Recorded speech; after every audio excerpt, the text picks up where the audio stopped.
जय श्री श्याम। आज हम डिस्कस करते हैं बीएससी फर्स्ट ईयर फिजिक्स के यूनिट 4 के लेक्चर नंबर 21 के बारे में, और साथ ही डिस्कस करते हैं BSc BEd second year physics के यूनिट 4 के लेक्चर नंबर 21 के बारे में। आज का जो आपका टॉपिक है वो टॉपिक है भी सीधी एवं लंबी प्रणालिका के अंदर चुंबकीय प्रेरण ज्ञात करना, या आप बोल सकते हो सीधी एवं लंबी प्रणालिका के अंदर चुंबकीय क्षेत्र ज्ञात करना। भी चुंबकीय क्षेत्र का मान क्या है, भी लंबी प्रणालिका के अंदर क्या होगा। उससे पहले डिस्कस करने से पहले अपने डिस्कस करते हैं भी प्रणालिका क्या होती है। भी आपकी प्रणालिका क्या होती है, तो प्रणालिका की एक बार मैं आपको डेफिनेशन बता दूं। डेफिनेशन के अकॉर्डिंग क्या भी आप समझ जाओगे भी इस प्रकार की जो युक्ति होती है उस युक्ति को क्या बोलते हैं, भी प्रणालिका बोलते हैं। डेफिनेशन क्या है, भी जब किसी खोखली बेलनाकार नलिका पर, जब किसी खोखली बेलनाकार नलिका पर विद्युत रुद्ध तार उसकी लंबाई के अनुदिश कुंडली के रूप में लपेट दिए जाएं, तो इस प्रकार से बनी युक्ति क्या कहलाती है, भी आपकी प्रणालिका कहलाती है या सोलेनोइड कहलाती है। डेफिनेशन में एक बार नोट कर देता हूं। जब किसी खोखली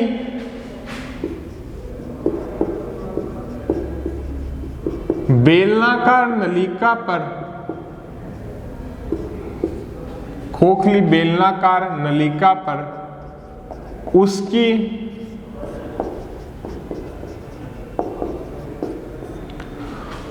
लंबाई के अनुदिश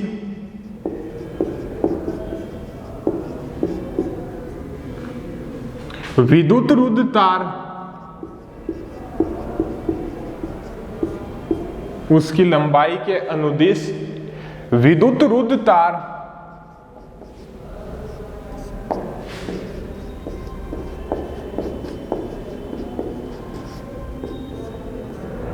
कुंडलिनी के या कुंडली के रूप में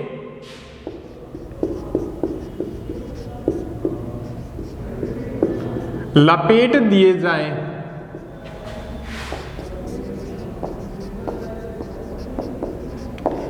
तो इस प्रकार से बनी युक्ति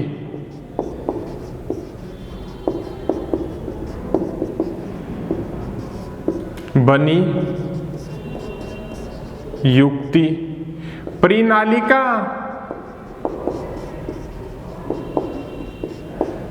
या सोलेनोइड कहलाती है।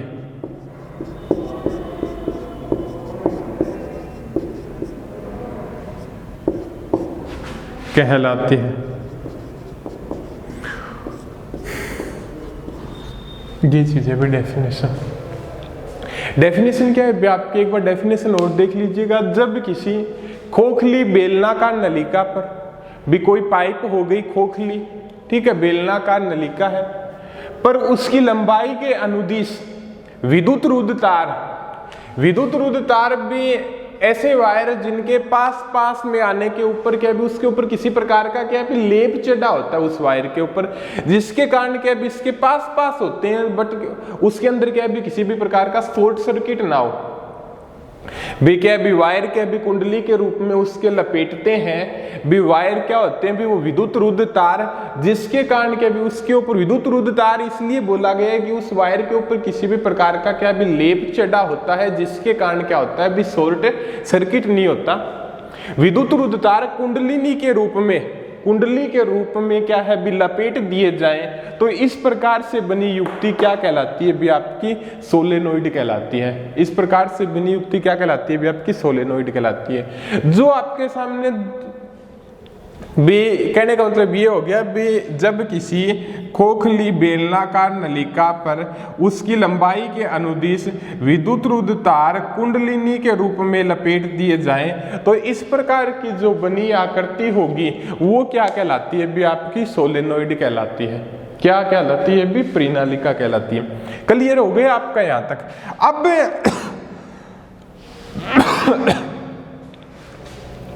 उससे आगे क्या है भी डिस्कस करते हैं। क्या डिस्कस करते हैं वो देखिएगा। अब यहां पे एक ये दिया गया डायग्राम, ये दिया गया, दोनों क्या है भी सेम ही डायग्राम है, बस यहाँ पे थोड़ा बता रहा हूं भी मैं आपका। ये कोई क्या है भी आपकी प्रणालिका है, क्या है भी खोखली बेलनाकार नलिका है। उस नलिका के ऊपर,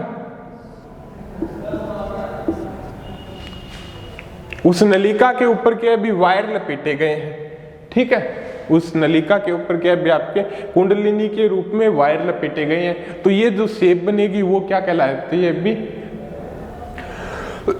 सोलेनोइड कहलाती है या प्रणालिका कहलाती है। अब इन वायरों के अंदर धारा प्रवाहित की जाती है। जब धारा प्रवाह करने के कारण क्या है इसके चारों ओर क्या हो जाता है भी चुंबकीय क्षेत्र उत्पन्न हो जाता है। इसके जब इन वायरों के अंदर धारा प्रवाहित की जाती है तो इसके चारों ओर क्या हो जाता है भी चुंबकीय क्षेत्र उत्पन्न हो जाता है। तो चुंबकीय क्षेत्र की डायरेक्शन किस प्रकार से डिपेंड करेगी वो देखिएगा, दोनों सेम ही डायग्राम दिए गए हैं। अब देखिएगा भी यहाँ पे जो धारा क्या है विवर्ताकार रूप से है भी। आपने जो दाहिनी हथेली का वर्तीय धाराओं के लिए दाहिनी हथेली का नियम पढ़ा होगा भी, अपने यहाँ पे नोट भी करवाया था। वर्तीय धाराओं के लिए दाहिनी हथेली का नियम, वो नियम क्या था भी जब इनके मध्य भी धारा क्या भी वर्ताकार रूप से हो, भी धारा वर्ताकार रूप से हो तो अंगूठा क्या है भी चुंबकीय क्षेत्र की दिशा को प्रदर्शित करेगा। भी धारा क्या है भी आपकी वर्ताकार रूप से हो तो अंगूठा किसको प्रदर्शित करेगा भी आपका चुंबकीय क्षेत्र की दिशा को प्रदर्शित करेगा। तो यहाँ पे जो धारा क्या है भी इसके भी ये निशान ये शो कर रहा है भी अंदर की तरफ जा रही है, फिर क्या है भी बाहर की तरफ आ रही है। भी ये निशान क्या है भी इसके अंदर की तरफ जा रही है, फिर यहां से निकल के क्या है भी बाहर की तरफ आ रही है। भी इस प्रकार से क्या है भी धारा प्रवाहित तो हो रही है। तो यहां से जो चुंबकीय क्षेत्र की डायरेक्शन होगी वो कौन प्रदर्शित करेगा भी आपका अंगूठा प्रदर्शित करेगा। तो वो आपकी क्या होगी भी इस साइड की तरफ होगी, ये जो यहाँ पे प्रदर्शित की गई है। और इधर वाले डायग्राम के अंदर देखें तो सेम ही डायग्राम आपका क्या है भी दिखाया गया है। वो डायग्राम क्या है भी एक आपकी क्या है भी कोई बेलनाकार नलिका है, उसके ऊपर क्या है बे, दोनों सेम ही डायग्राम है बट थोड़ा दिखाने के अंदर डिफरेंस कर दिया भी। कोई बेलनाकार नलिका है, उस नलिका के ऊपर क्या है भी आपकी कुंडलिनी के रूप में वायर क्या है भी लपेटे गए हैं।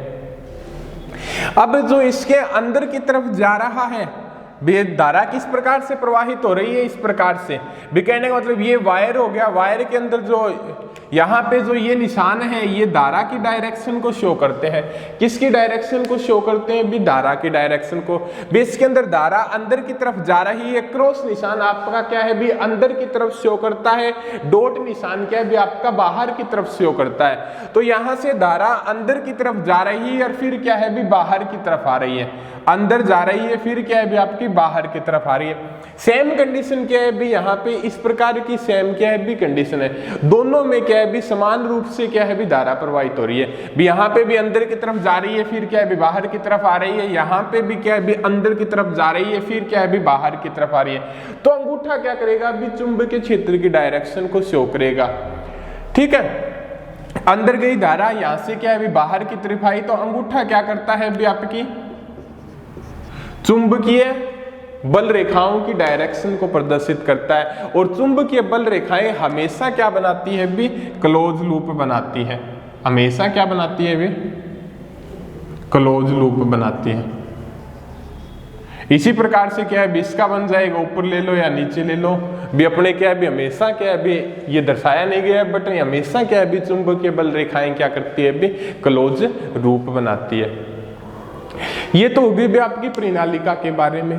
कुछ प्रणालिका के बारे में एक दो तथ्य दिए गए हैं, और एक तथ्य भी आपका लंबी प्रणालिका के बारे में भी दिया गया है, उसके बारे में भी अपने क्या है भी डिस्कस कर लेते हैं।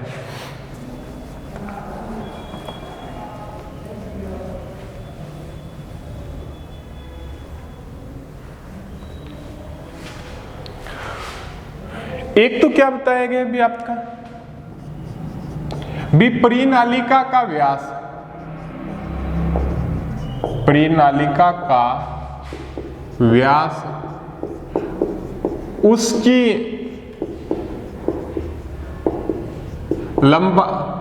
उसकी लंबाई की तुलना में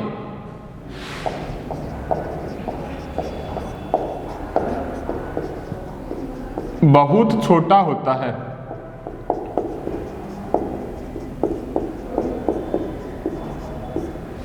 एक तो क्या बताया गया भी आपका फर्स्ट भी प्रणालिका का व्यास, यही हो जाएगा व्यास प्रणालिका का, ठीक है। व्यास उसकी लंबाई की तुलना में, इसकी तुलना में क्या होता है भी बहुत छोटा होता है। एक तो कंडीशन ये हो गई फर्स्ट कंडीशन भी प्रणालिका का व्यास उसकी जो लंबाई की तुलना में, ये L मान लो, उसकी लंबाई की तुलना में इसका जो व्यास क्या है भी 2r से डिनोट कर दो। प्रणालिका का व्यास 2r उसकी लंबाई की तुलना में क्या होता है भी आपका बहुत छोटा होता है। एक कंडीशन तो ये है। एक कंडीशन ये दी गई है भी आदर्श प्रणालिका में, आदर्श प्रणालिका किसे कहते हैं भी आदर्श प्रणालिका में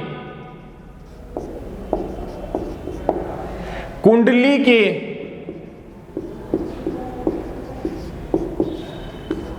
प्रत्येक घेरे का तल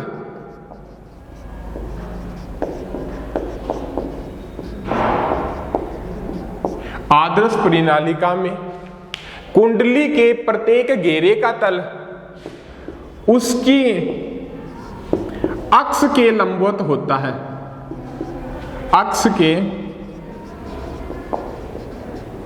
लंबवत होता है। कहने का मतलब ये सेकंड पॉइंट ये प्रदर्शित करता है। सेकंड पॉइंट क्या बताता है भी आपका भी ये कोई आपकी प्रणालिका दी गई है, इसमें कुंडली के प्रत्येक घेरे का तल भी प्रत्येक घेरे का तल कुंडली का जो प्रणालिका का अक्ष है उसके क्या होता है भी आपका लंबवत होता है। ये घेरे का तल हो गया और ये क्या होगा भी उसका लंबवत हो जाएगा, ठीक है। बात आप समझ गए होंगे। एक पॉइंट और है भी आपका, ये 2 पॉइंट ये हो गए। एक पॉइंट ये हो गया भी लंबी प्रणालिका के अंदर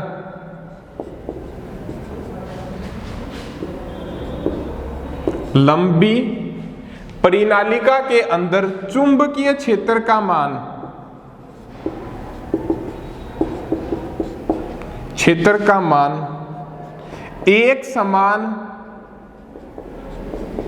तथा अक्ष के अनुदिश होता है, अक्ष के अनुदिश होता है। कहने का मतलब थर्ड पॉइंट क्या बताता है भी आपका लंबी प्रणालिका के अंदर, भी लंबी प्रणालिका के अंदर, ठीक है, चुंबकीय क्षेत्र का मान भी लंबी प्रणालिका के अंदर ही ज्ञात करना है, सीधी और लंबी प्रणालिका के अंदर भी लंबी प्रणालिका के अंदर चुंबकीय क्षेत्र का मान क्या होता है भी आपका एक समान होता है तथा जो चुंबकीय क्षेत्र का मान प्राप्त होगा वो क्या होगा भी अक्ष के अनुदिश प्राप्त होगा। वैसे अपने लंबी प्रणालिका के अंदर ही चुंबकीय क्षेत्र का मान ज्ञात करेंगे तो ये जो आपका अक्ष के अनुदिश प्राप्त होता है ये आप क्या अभी डेरिवेशन सोल्व करोगे तो उस टाइम क्या भी आपका क्लियर हो जाएगा। अब एक पॉइंट और भी है,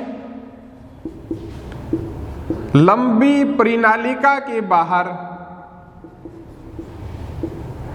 लंबी प्रणालिका के बाहर यथेष्ट दूरी पर, यथेष्ट दूरी पर चुंबकीय क्षेत्र का मान, लंबी प्रणालिका के बाहर यथेष्ट दूरी पर चुंबकीय क्षेत्र का मान 0 होता है, ठीक है। ये पॉइंट भी आपको क्लियर करवा देते हैं भी आप ये कोई मान लो आप वायर लो, ठीक है, भी ये आपको दिखाई दे रहा होगा आपका, ये कोई आपका क्या है भी आपका वायर है। इस वायर के अंदर क्या है भी करंट प्रवाहित तो हो रही है तो इसके चारों ओर क्या हो जाता है भी चुंबकीय क्षेत्र उत्पन्न हो जाता है। भी कोई वायर हो गई, वायर के अंदर क्या है भी करंट प्रवाहित करते हैं तो करंट प्रवाह के कारण क्या भी इसके चारों ओर क्या हो जाता है भी आपका चुंबकीय क्षेत्र क्या हो जाता है भी उत्पन्न हो जाता है, इसके चारों चुंबकीय क्षेत्र उत्पन्न होगा। अब क्या है भी चुंबकीय क्षेत्र का मान वायर के नजदीक तो क्या होता है भी अपने डेरिवेशन के अकॉर्डिंग सोल्व किया था भी चुंबकीय क्षेत्र का मान वायर के नजदीक तो क्या होता है भी काफी ज्यादा होता है। जैसे जैसे वायर से दूरी बढ़ती जाती है चुंबकीय क्षेत्र का मान क्या हो जाता है भी कम होता जाता है। भी यहाँ पे चुंबकीय क्षेत्र का मान क्या होगा अधिक होगा, और यहाँ पे यदि दूरी जितनी दूर जाएंगे तो चुंबकीय क्षेत्र का मान क्या होता जाएगा कम होता जाएगा।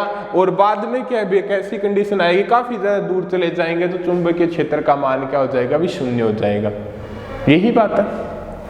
भी वायर के अलोंग क्या है भी धारा प्रवाहित करते हैं तो उसके चारों ओर क्या होता है भी चुंबकीय क्षेत्र उत्पन्न होता है। वायर के नजदीक किसी बिंदु पर चुंबकीय क्षेत्र का मान ज्ञात करें तो वो अधिकतम होता है। जैसे जैसे जिस बिंदु पर हमें चुंबकीय क्षेत्र का मान ज्ञात करना है और उस बिंदु की वैसे वैसे दूरी बढ़ती जाती है।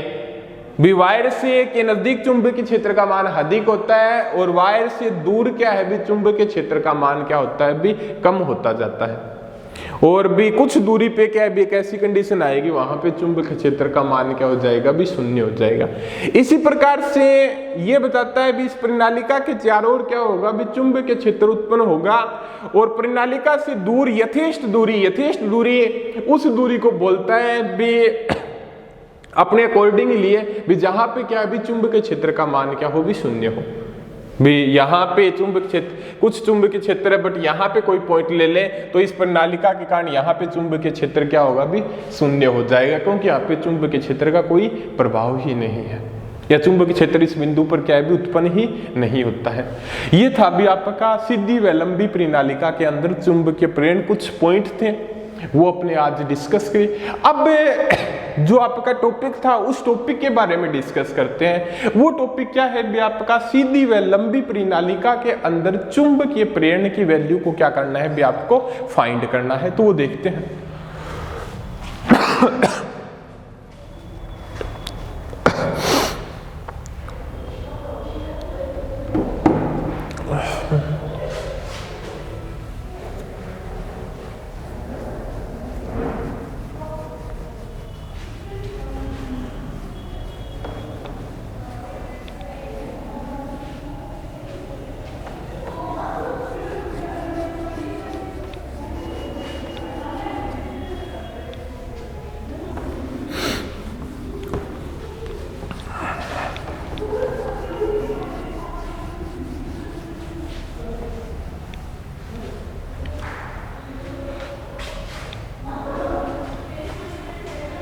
देखिएगा वो टॉपिक क्या है भी आपका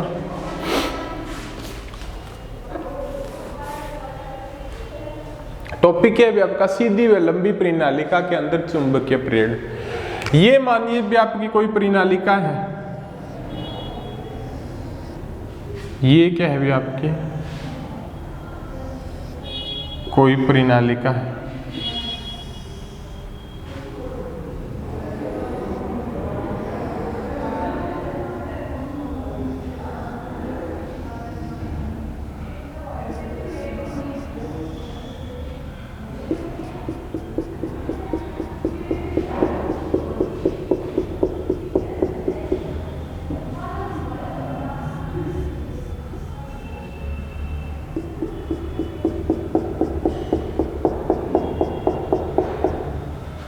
ये क्या है भी आपकी कोई प्रणालिका है, ठीक है। अब आपको इस प्रणालिका के अंदर क्या है भी चुंबकीय प्रेरण का मान ज्ञात करना है। प्रणालिका के अंदर आपको क्या करना है भी, एक मिनट रुकिएगा। प्रणालिका के अंदर क्या है भी आपको चुंबकीय प्रेरण का मान ज्ञात करना। ये जो प्रणालिका ली गई है ये आपकी क्या है भी लंबी प्रणालिका है। कौन सी प्रणालिका है भी आपकी लंबी प्रणालिका है। अब ये मानिए आप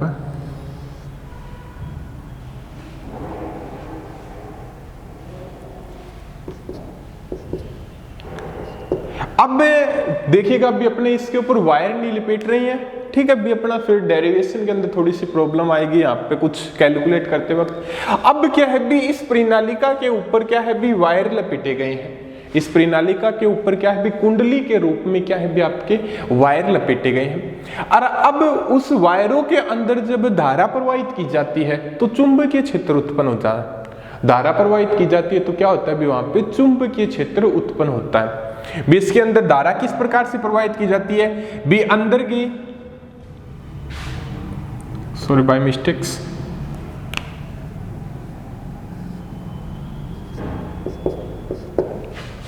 भी धारा प्रवाहित की जाती है। भी यहां से डायरेक्शन क्या है, भी क्या शो करता है सर्कल, भी अंदर की तरफ जाती है फिर बाहर की तरफ निकल के आती है।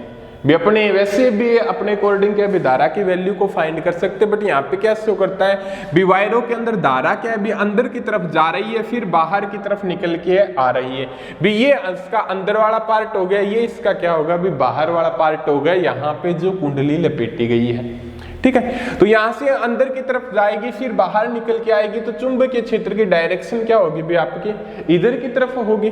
तो ये हो गई भी आपकी चुंबकीय क्षेत्र की डायरेक्शन इधर की तरफ। क्लियर है आपका यहां तक। अब चुंबकीय क्षेत्र की डायरेक्शन इधर की तरफ होगी तो इसके अंदर क्या है भी चुंबकीय बल रेखाएं उत्पन्न होगी, ठीक है। वो किस प्रकार से होगी,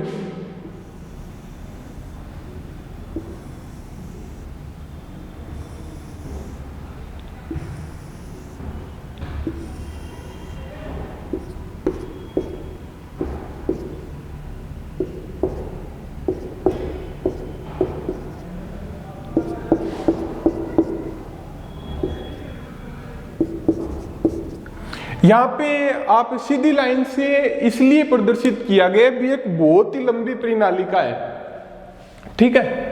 वे अपने को क्या लंबी प्रणालिका दी गई है तो इसको यहाँ से क्या भी सीधी लाइन के ऊपर क्या है भी प्रदर्शित कर दिया। वैसे चुंबकीय बल रेखाएं हमेशा क्या है भी क्लोज लूप बनाती है और सेकेंडरी वर्तों के रूप में होगी, बट ये काफी ज्यादा लंबी प्रणालिका है। तो यहाँ पे इस प्रणालिका का कोई भी पार्ट ले लो तो वहां पे ये लाइनें क्या होगी भी सीधी होगी, ठीक है। क्लियर हो गया। अब सीधी व लंबी प्रणालिका के अंदर क्या है भी चुंबकीय प्रेरण ज्ञात करने के लिए एक आयताकार पथ PQRSP की कल्पना करते हैं। एक आयताकार पथ PQRSP की कल्पना करते हैं।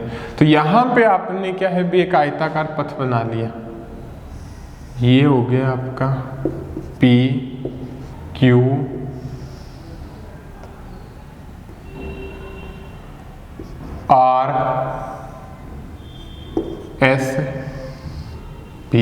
ये आपका कोई आयताकार पथ हो गया PQRSP। ये मान लो आपकी क्या है बी लेंथ L है, इसकी कोई जरूरत ही नहीं पड़ेगी, वैसे मान लो तो आप मान लेना, वैसे जरूरत पड़ी तो अपने क्या है देख लेंगे। तो ये इसके अंदर क्या है भी कोई आयताकार पथ क्या है भी PQRSP है। जो आपका PQRSP पथ किस प्रकार से है भी P से लेके Q से लेके R से लेके S और S से लेके P, इस प्रकार की है। भी कहने का मतलब इस आयताकार पथ की जो डायरेक्शन है पथ की वो P से Q से R से S और S से P मीन्स क्या है भी एंटी क्लॉकवाइज है। क्या है भी आपकी एंटी क्लॉकवाइज है। अब इसके अंदर कुछ पता था तो भी PQ पथ चुंबकीय क्षेत्र की दिशा के अनुदिश है। बी PQ पथ की डायरेक्शन और चुंबकीय क्षेत्र की डायरेक्शन क्या है भी आपकी सेम है। आपके QR पथ की डायरेक्शन ऊपर की तरफ है, चुंबकीय क्षेत्र की डायरेक्शन इधर की तरफ है, तो वो क्या है बी QR पथ की डायरेक्शन और चुंबकीय क्षेत्र की डायरेक्शन एक दूसरे की क्या है भी लंबवत है। अब यहां से आपका RS पथ की देखें तो यहां पे चुंबकीय क्षेत्र और इसके पथ की डायरेक्शन एक दूसरे की क्या है भी विपरीत है। और SP पथ की देखें नीचे की तरफ है, इसकी इधर की तरफ है, यहाँ पे SP पथ की डायरेक्शन और चुंबकीय क्षेत्र की डायरेक्शन क्या है भी लंबवत है। यही चीज पॉइंट प्राप्त होती है। भी कहने का मतलब PQ और चुंबकीय क्षेत्र की डायरेक्शन पथ के अनुदिश है। QR और SP पथ की डायरेक्शन चुंबकीय क्षेत्र के लंबवत है और RS पथ की डायरेक्शन क्या है भी चुंबकीय क्षेत्र के क्या है भी विपरीत है। एक बात मैं और भी बता दूं आपको, यहाँ पे जो आपका PQRSP पथ की या जो एक आयताकार पथ की कल्पना की गई है, तो यहाँ पे जो आपका SR पथ क्या है भी इतनी दूरी पे लिया गया है जहां पे चुंबकीय क्षेत्र का मान क्या है भी 0 है। BSR पथ आपका इतनी दूरी पर लिया गया है जहां पर चुंबकीय क्षेत्र का मान क्या है भी आपका 0 है। क्लियर हो गया आपको इस डायग्राम के बारे में एक एक पॉइंट। अब जो आपका जो पॉइंट है उसके ऊपर डिस्कस करते हैं। एम्पियर के नियमानुसार, एम्पियर का जो परिपथीय नियम है उसके अनुसार, एम्पियर के नियमानुसार पूर्ण बंद पथ PQRSP के लिए, एम्पियर के नियमानुसार, एम्पियर का परिपथीय नियम तो आपको पता ही है, किसी बंद पथ में चुंबकीय क्षेत्र का रेखा समाकल उस पथ से गुजरने वाली कुल धारा तथा μ0 के गुणनफल के बराबर होता है। ये आपका क्या है भी एम्पियर का परिपथीय नियम है। तो पूर्ण बंद पथ PQRSP के लिए, पूर्ण बंद पथ PQRSP के लिए तो क्या हो जाएगा अभी, बंद पथ है कौन सा है PQRSP, चुंबकीय क्षेत्र का रेखा समाकल यही होगा पूर्ण बंद पथ के लिए, उस पथ में गुजरने वाली कुल धारा, इससे डिनोट कर दो, एक लूप के अंदर क्या है भी आई धारा गुजर रही है तो समेशन आई लगा दो, कुल धारा तथा μ0 के गुणनफल की क्या होता है भी आपका बराबर होता है। ये दे दो आपकी क्वेश्चन नंबर 1। ठीक है, क्लियर हो गया आपका यहां तक। अब देखिएगा भी इसको, इस पथ की वैल्यू फाइंड करते हैं।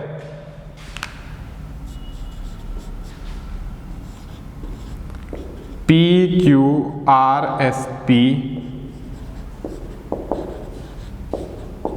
पथ की जो वैल्यू होगी वो किसके ऊपर डिपेंड करेगी भी आपकी,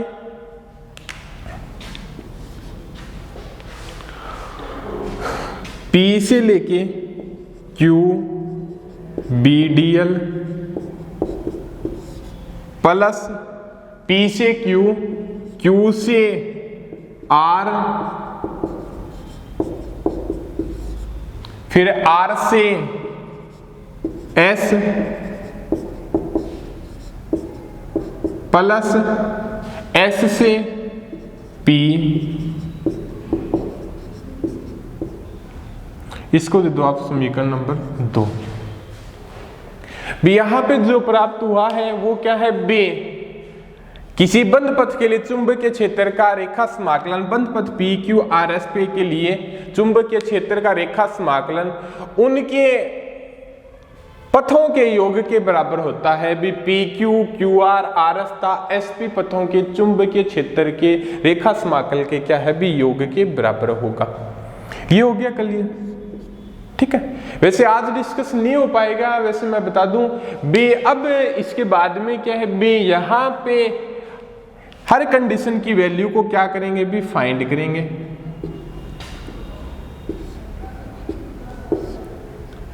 ठीक है, इनकी वैल्यू फाइंड करने के बाद आपको क्या है भी किसी बंद पथ के लिए चुंबकीय क्षेत्र के रेखा समाकलन की वैल्यू क्या है भी आपके सामने प्राप्त हो जाएगी। फिर क्या है भी यहाँ पे धारा की, कुल धारा की वैल्यू को फाइंड कर लेंगे और फिर कैलकुलेट करके क्या है भी आपका बी का मान प्राप्त हो जाएगा। वो बी का मान क्या प्राप्त होगा उसके बारे में डिस्कस करते हैं अगले लेक्चर के अंदर। आज के लिए आपका इतना ही। ठीक है।